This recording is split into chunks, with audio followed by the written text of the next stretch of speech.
welcome to this second edition of the Park Talks, coming to you from our studio in Stockholm. My name's Tom Feeney, and today I'll be introducing you to some of the best entrepreneurs from the Parks Network. Coming up this week, we have Charlie Orlin, CEO of Mentalytics, who'll be talking to us about his company's mission to improve our brain's focus. Next up, we'll be joined by Louise Vanarell, COO and co-founder of the Upskill company, who will tell us more about how they are solving Sweden's skills shortage. And finally, Pernilla Karlström, CEO of House of Education, joins us to speak about how they match students to the best course and university for their needs.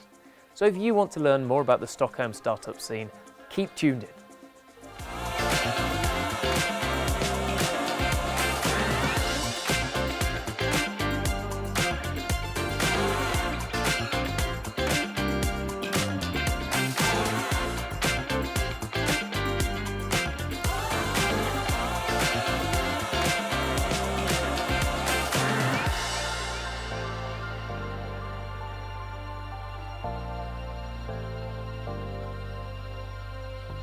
Joining me now is Charlie Orlin, who is CEO of Mentalytics. So Charlie, thank you for joining me. Thank you for having me.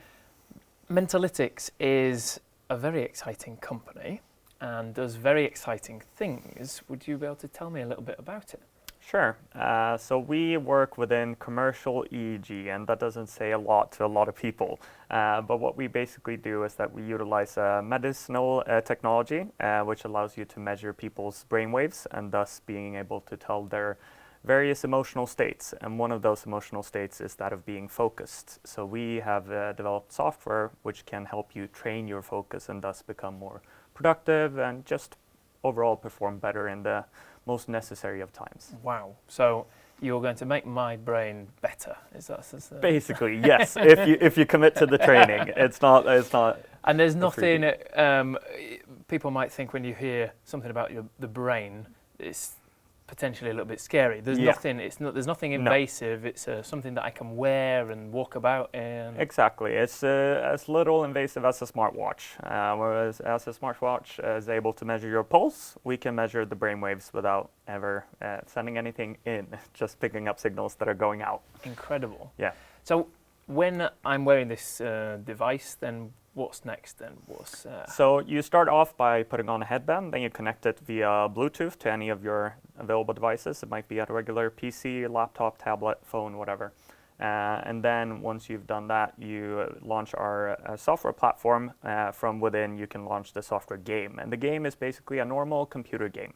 But the only input is not that you do anything with the gyro in the phone or with the arrows on the keyboard, but rather your focus alone. So the better you focus, the faster and smarter the game will sort of progress. Fantastic. Now, I had a little play with this before, yeah. And I don't think I was very good, but you were trying to put me off at the time a little bit. But how quickly can somebody see an improvement from? I would say it's faster than physical exercise. I would say after maybe a week's time, people start understanding how their own focus works because it's unique to every individual. But after a week's time, you start to understand. And I would say after maybe 2-3 weeks' time, you definitely start seeing results, and you also start to see those results outside of the training, so in the everyday life. And those results can be anything from improved sleep, and of course more energy, and of course making less errors or being more productive. It takes less to do more. Brilliant. Yeah. I mean, I think, better sleep, more energy. You're ticking all the boxes there. So is there a kind of feedback that you've had about real world improvements in people's lives? Or Definitely. I mean, the sort of impact that we've had the most recently and the sort of target that we have now as a company is mostly towards areas or industries where they focus a lot on performance, where most of the KPIs that the companies have are performance-based and they're mostly people-based. Mm-hmm. So take automotive manufacturing, for example, where a lot of the errors that happen within that industry comes from human error on the factory floor, still to this day. It's not a lot of robots within automotive at least, or not within a few of the areas within automotive. Anyways, and from there, we have real impact after, I think 1 month's training or so. we've seen that companies like Kia or Jaguar, they've reduced errors by 35%.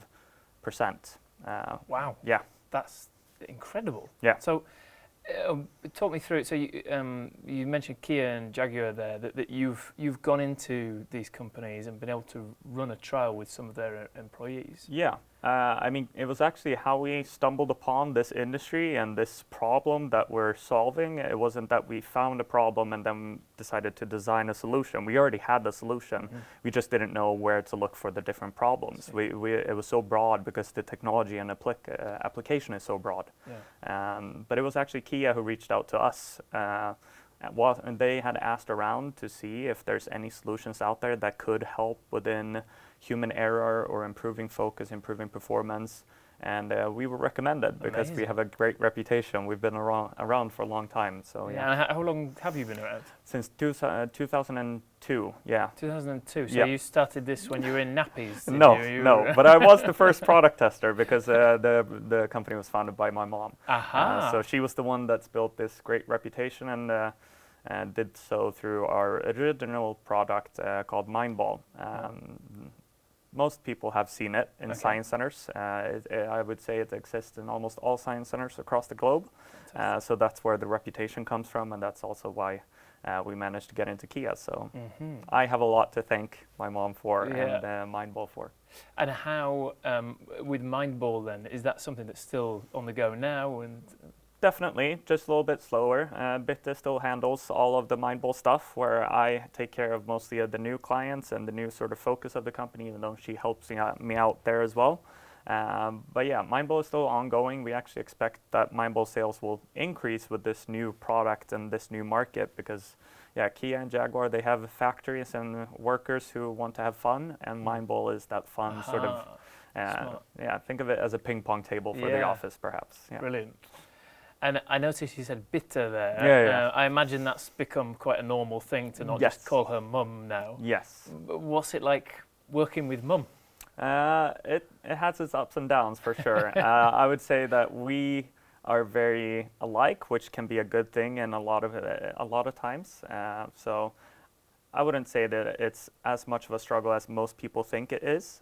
We actually work off of each other really well now, and of course there has been learning times and rough times as well, but I would say that it works very well, better than what most people expect.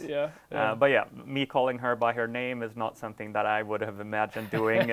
She would probably tell me off if I was 15 and actually said her name instead of mom. Exactly. Whereas nowadays it's become common. So, is there anything else that you've kind of learnt over the years as to where to put in a boundary between kind of family life and work as well? Definitely, not so much between me and Bitte or my mom, rather more my brother and my dad or any other relatives we may have. We often talk work, and that's not the most fun thing to do around relatives at all times. So you have to put a clear boundary when we hang out with them, at least. But yeah, just me and her, it's mostly work because that's how it goes. Yeah. What's next then for Mentalytics? What are the things that you're working on? So we just actually closed the funding round. Oh, congratulations. So we brought in 350,000 euros or 3.5 million Swedish crowns. Brilliant. And that will mostly be now going towards expansion. We want to add members to the team, but we also want to move into new industries and new markets. We have gotten a strong foothold within automotive manufacturing. We now want to explore other areas of manufacturing as well. And we're originally going to do that within Europe. So my main focus for Q2 and Q3 of 2023 will be to expand the business into all types of manufacturing within Europe. And so money-wise, is there kind of big research and development costs that money will go into, or is it new employees? Now it's mostly new stuff. We've luckily managed to develop almost all of the products, so that I would say it's close to finished at least. There's a couple of few things here and there that could get some improvements, but the product's already been developed, and we've done so with a fairly low budget. So much thanks to our older investors and shareholders who have supported us along that way. And now all of the new money is going towards expansion and marketing and sales, which is great. Fantastic. Yeah. Is there any way that somebody watching this and seeing this very cool company could get involved in what you're doing next? Maybe upcoming jobs or anything else? Or not necessarily that we have positions open. Yeah. But I would say that we have an event here at the park that's coming at the end of March. So for the park members, you could join and participate and watch me talk about stress, focus, and how those two relate to each other and how they impact your work performance. And we will also, of course, offer a short little demo of the product so that everyone here at the park can try it for themselves. Super. And, yeah. I'm definitely looking forward to that. I think it's going to be a great event, and I think I want to see some other people do as badly as I did when they tested out your product as well. You didn't do that bad in my recollection. You did quite well. Oh, yeah. I'll take that away then. Yeah. Thank you very much, Charlie. Thank you. Lovely to see you today, and we'll catch up again at the end of March. Will do.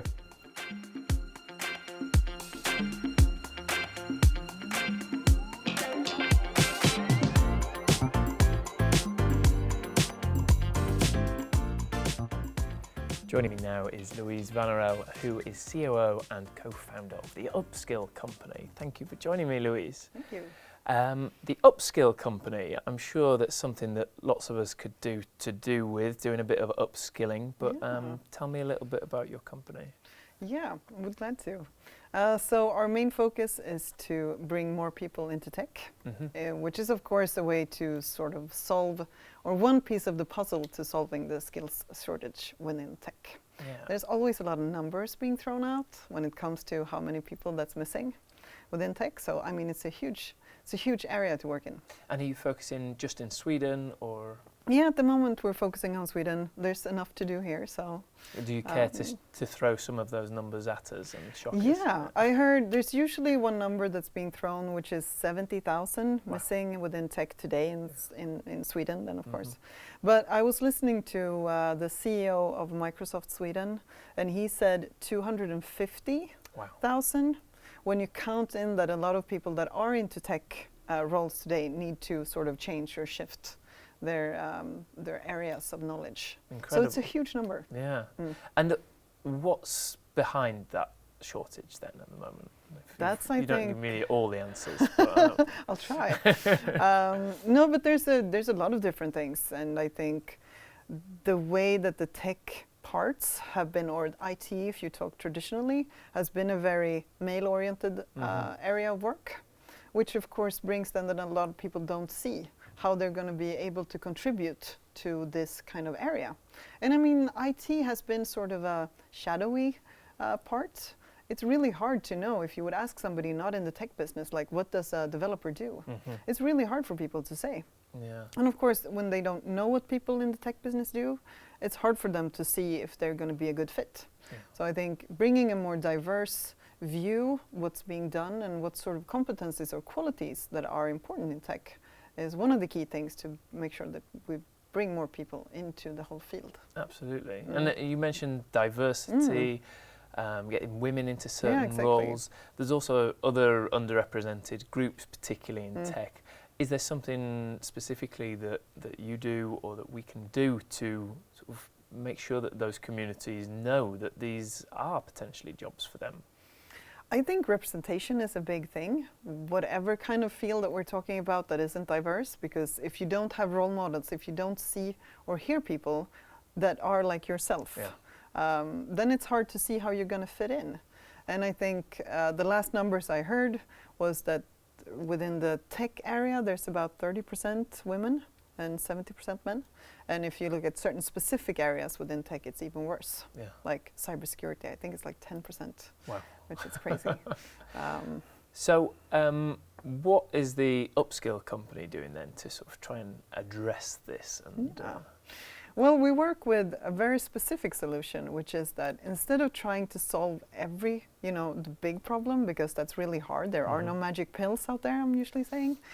So we need to sort of find one problem to solve at a time.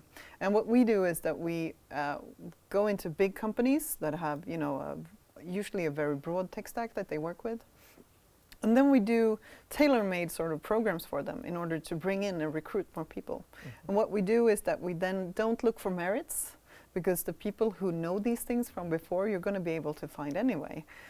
So we find people with potential, and then we combine them with specially made programs, educational programs for about 12 weeks. So you learn exactly what it is that you need to know in order to start your career in this particular role. Of course, not every role. We need to be very specific. And then you go out and you work as a consultant for a specific amount of time. And then the whole goal of this project that we do is that you're going to be hired. Fantastic. So yeah, it's really fun. That's amazing. And so one of the things I'd thought about was that there's sometimes a lag between us knowing about the skills that are going to be needed and actually getting people trained up to be able to do those. Now you say 12 weeks you can fill that gap. Yeah. Are there some areas that we should know about now that people are starting to require these skills and there aren't the Well, there are a lot of big areas, and I mean nowadays when we talk about developers, it not only sort of like the hardcore hacking and doing like code. A lot of the platforms, the big technical sort of solutions, are more low code, no code. So you sort of build a solution instead of sitting there and coding each line. So more sort of problem solvers. Yeah, exactly. It's easier. It makes it easier to go into the field of working with these things. But I think you talk about, I mean, like cloud transformations, when you put things not on-prem, when you don't have big servers, you put things in the cloud via Azure or GCP or even AWS. And I think a lot of the big companies are still sort of early on in their adaptation to being more cloud native. So I think knowing your cloud development is going to be one of these things. Yeah. But then, of course, you cannot be talking here about technology without naming AI in one way. So, and I mean, AI in specific is very much thought of like this genius area of expertise, which of course it has been.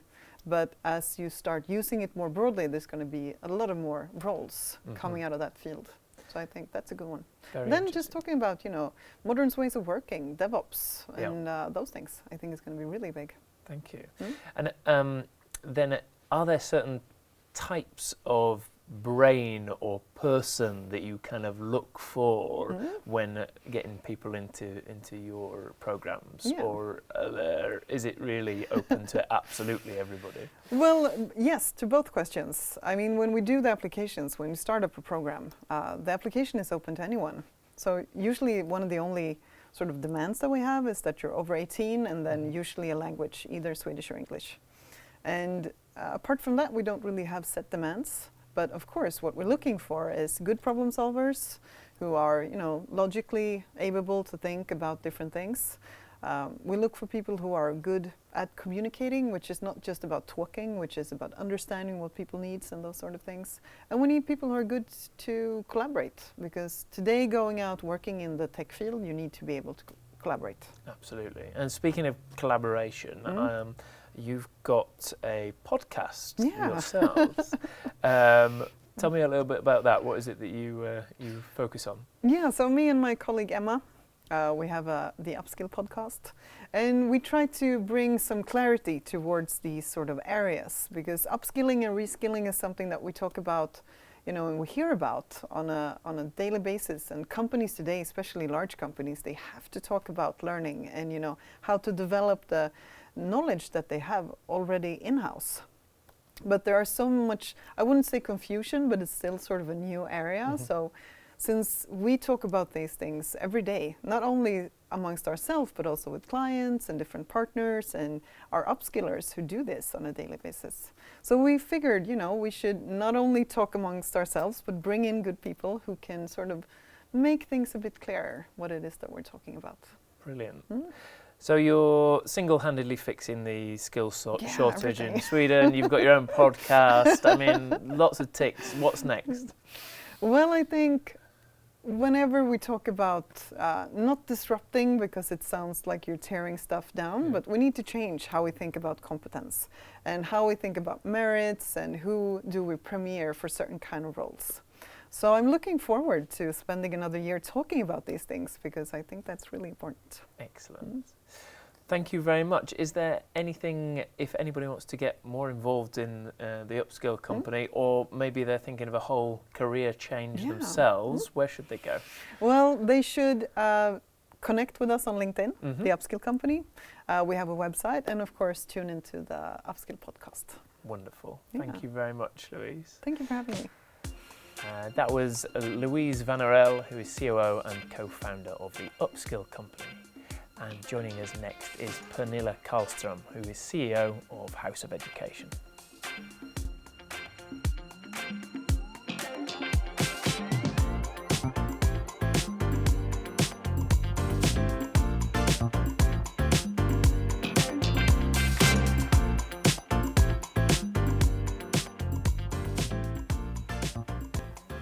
Joining me now is Pernilla Karlström, who is CEO of House of Education. Pernilla, thank you for joining me. Thank you for having me. House of Education, is this a physical house? Tell me. It's sort of we had a grand idea of becoming a media house, so hence the house, and then education, because we're in education. Very good. So tell me a little bit more about what do you actually do? We work with universities across Europe, helping them to recruit students through digital marketing. I see. In short, yes. And is this because students are struggling to find those universities at the moment? Or? Yes, I mean, name 5 to 10 universities. That's all everybody could say. Anyone could say, which means that you are, neglecting or overlooking a lot of university options and a lot of programs. So we want to help students to make a better informed choice by, easy learning about all the options they have. And we want to help the universities to reach these prospective students and get the message across and cut through the clutter. I see. So not everybody just ends up with Oxford or Cambridge. Yeah. And why do you think it is that are they not looking for these, or is it that the universities struggle to sort of get above those 5 to 10 that people know about? Or? Yeah, I mean, that is the challenge for all universities almost, unless you are the top 5 to 10. That's why the ranking lists are very important, because that's the exposure and that's where many international students go to choose universities. Yeah. But if you're not on the top 10, it's very hard to get your message out and come up with the offering. And then you also have the challenge of a lot of programs having the same name but different content, or the other way around, different name but the same content. So how would you know as a student what to choose? You don't have time, you don't have 5 hours to research every program in the world. So which areas do you focus on then to make sure that they can cut through and that students see the difference between? Well, we focus on digital marketing, so we work with the universities getting more exposure or effective communication on the website, but also in the digital marketing activities. And we focus, our product is all about choosing program, getting matched to a program at a university, or is this university right for me? And then within 4 minutes, you will see a match. Yes. Fantastic. Yeah. And so as a student, talk me through. I come on your website and I fill in some information about myself. Yeah, well, you would come to the university website. Yes, so let's say you end up on Chalmers website and you are maybe considering some kind of engineering program, not sure if you're going to go with KTH or Chalmers or LTU. And then you end up on Chalmers. Is the school right for me? Then we have this digital advisor product that we call it. It's essentially quiz logic in it, where you answer questions, and depending on how you answer, you get follow-up questions. So then in the end, given your interest in X and your background in Y and your career aspiration and your interest, this is how you match to Chalmers, and this is how Chalmers match to you. Fantastic. And all this data is captured for Chalmers, so they learn more about the prospective students. And I see. Yeah. And there's a sort of you mentioned the quiz element there. There's a sort of slight gamification of it. I seem to remember that you've got a little background in that before. Yes, for sure. So I mean, people don't read anymore. It's hard, especially the young people. So you want to create this interactive, engaging experience, and that's how we also create memorable communication. like I said, you want to be the top 10 in the top of mind. So definitely, it's a lot of gaming aspects in the user experience in the product. Yes. Good.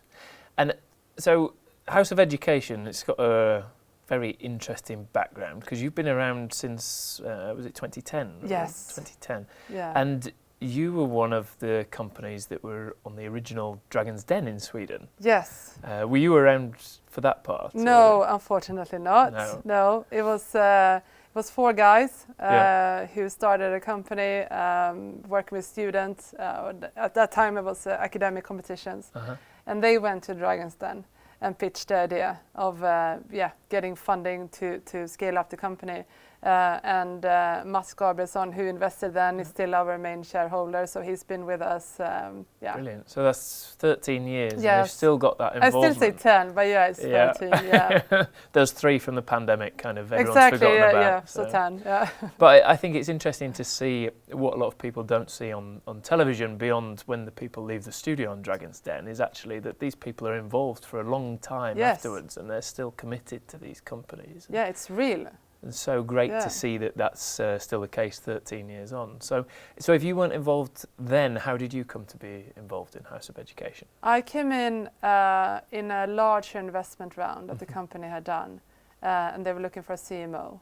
And that's how I started, because I have a marketing and product development background. I see. Yeah. But now you're CEO. Yes. So has there been challenges for you in the time since you've come into this role? I mean, you'd be lying if you said no. It's always a challenge, but that's the fun part of it. Like, it's very dynamic job to be a CEO of a small company. But just finding your perfect market fit. I think most companies are actively working with that, and you can always fine tune a little bit more. And what's the road ahead now then? So where's House of Education going to be in 13 years' time again? Or maybe just give me 2, 3. Definitely work with more universities, and we want the product to be on every university's website. We want to have more users using the product. Now we're up to 500,000 users per year. Yeah, so it's a lot of users going through our platform, which is really exciting. There's nothing better than hearing from a university that we recruited students that used your quiz and really found their match. And then we are eyeing, we used to work with corporates a little bit because we are in the recruitment area. So that's not impossible that we bring on more corporates or companies. That was a question I wanted to ask you about, because obviously the setup that you have, your main customers at the moment, or your only customers, are universities. But are there other areas where this product might work in future as well, or is it? No, because 99% of our clients are universities, and all the content is very geared towards, or especially developed for prospective students. What do they want to know, and what do the university want to convey? But we work with Study in Sweden, the Swedish Institute. Is Sweden the right study destination for you? And we work with companies as well, as in which role is right for you, or is this type of role good fit for you? And speaking of which, are you hiring at the moment? Is there anybody that you're looking for? Because you've got an amazingly diverse team at the moment. You've got 15 employees, but over 10 different nationalities. Yes, so we welcome everybody. Everybody. And they've all moved to Stockholm, and you've got this fantastic office of different cultures. All right, the office is obviously fantastic since we're here at the park. Some of them are based in Sweden already, but we always post our ads in English. And often we look for native English speakers, especially when it comes to content writing, because even if you're Swedish and think you know English, you don't actually have, the library of words as a native, or spelling and structuring sentences. But we also had people that we recruited and then who wanted to move to Sweden, and we helped them move here. Very cool. It sounds like you were trying to recruit me then by talking about these native English speakers. Yeah. But if somebody wants to know a little bit more about you, where should they look? Floor number 1. Floor number 1 at Yeah. the Park Södra in Yes. Stockholm, or your website address is? houseeducation.com. Perfect. Yes. Thank you to Pernilla, and thank you to all of our guests, and thank you to you for watching. If you enjoyed today's show, don't forget to like and subscribe on our YouTube channel, or if you'd like to learn more about the park, go to thepark.se. Goodbye for this time, and do join us again next time.